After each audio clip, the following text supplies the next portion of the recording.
আসসালামু আলাইকুম বন্ধুরা, সবাইকে স্বাগতম আমার নতুন আরেকটি ভিডিওতে। আজকে আমি চলে এসেছি রাজবাড়ীর পাংশা উপজেলার হাবাসপুর চরে। আর এখানে এসে আমি দেখলাম বিশাল একটি গরুর ফার্ম। বন্ধুরা, এই ফার্মে রয়েছে প্রায় 450টি গরু, ছোট বাছুর থেকে শুরু করে বড় বড় ষাঁড়, দেশি গরু, বিদেশি জাতের গরু। আসসালামু আলাইকুম প্রিয় বন্ধুরা, আমি আসছি হচ্ছে একটি চরে। এটার নাম হচ্ছে হাবাসপুর চর। এটা হচ্ছে পাংশা উপজেলায়, রাজবাড়ী জেলার। তো এখানে অনেক গরু আছে, বাছুর আছে, আপনারা দেখতে পাচ্ছেন। খুবই সুন্দর একটি এরিয়া। তো এখানে প্রায় শখানেক 400-র মতন আর কি এখানে গরু আছে। তো ওনাদের এই গরু পালন এই চরের মধ্যেই করা হয়। আর এখানেই গরুর দুধ সংগ্রহ করে এই দুধ বিক্রি করা হয় হচ্ছে মানে অন্যান্য গ্রামগুলোতে। খোলা মাঠ, নির্মল বাতাস আর সারি সারি গরু, দেখতে অনেক ভালো লাগছে।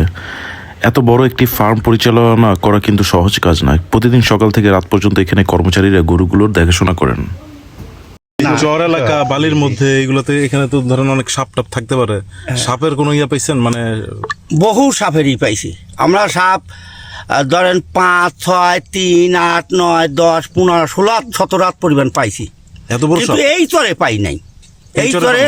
এই চরে থাকা কারণ একটা সাপ হচ্ছে রাসেল ভাইরাস কয়, ওই 8-2 ওই একটা সাপই ওই কলমির গাছ মারছিল, তার ওই বনের পর হচ্ছে শুয়েছিল।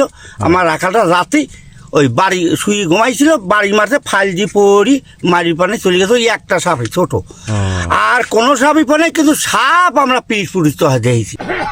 এখানে হচ্ছে ওনারা ভেড়া পোষে। এখানে অনেকগুলো ভেড়া ছিল আমরা যখন আসছি।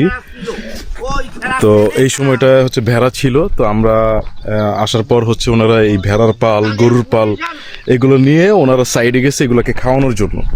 তো এখানে যত মানে ঘাস লতা পাতা যাই আছে, এগুলোই হচ্ছে গরু, তারপর ভেড়া, এগুলো খায়। আর ওনারা হচ্ছে দিন শেষে মানে ওনারা যেটা বললো যে ওনাদের কোনো খাওয়ার কোনো খরচ লাগে না, গরুর ভেড়ার এগুলো খাওয়ার কোনো খরচ লাগে না। তো এগুলো জাস্ট হচ্ছে ওনারা এখানে রেখে পালে। আর ওনারা হচ্ছে জায়গা এক জায়গা থেকে আরেক জায়গায় মানে ট্রান্সফার হয়, কিছুদিন পর পর জায়গা ওনারা চেঞ্জ করে। ওনারা বিভিন্ন জায়গায় গিয়ে সেখানে হচ্ছে থাকে। এক জায়গায় কখনোই স্থায়ী থাকে না। 2 মাস 3 মাস বা সর্বোচ্চ 6 মাস ওনারা থাকে একটা জায়গায়। ভাই এখন কি এটি আলু ভাতে দিবেন? হ্যাঁ, দেওয়ার পর আলুর ভর্তা আর ভাত খাবেন না, সাথে কি?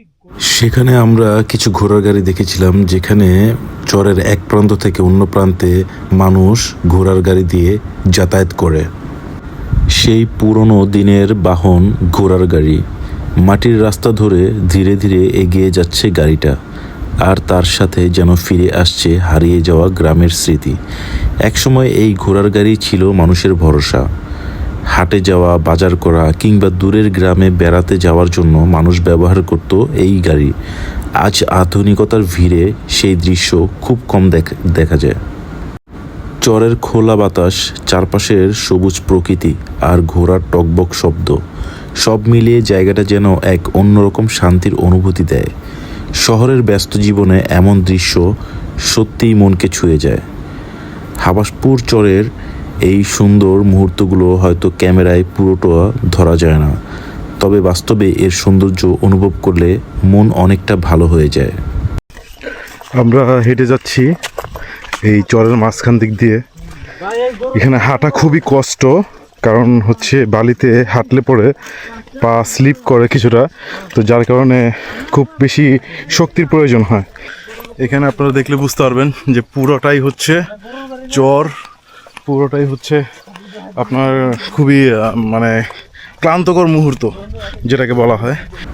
ড্রোন ক্যামেরায় হাবাসপুর চরকে উপর থেকে দেখলে সবুজ মাঠের মাঝে ছোট ছোট গরুর দল যেন প্রকৃতির সৌন্দর্যকে আরও জীবন্ত করে তোলে। খোলা আকাশের নিচে শান্তভাবে ঘাস খেতে থাকা গরুগুলো গ্রামের সরল জীবন আর শান্ত পরিবেশের এক সুন্দর প্রতিচ্ছবি। দূর থেকে দেখা যায় চর জুড়ে ছড়িয়ে আছে সবুজের মেলা, আর তার মাঝেই ধীরে ধীরে হেঁটে যাচ্ছে গরুর পাল।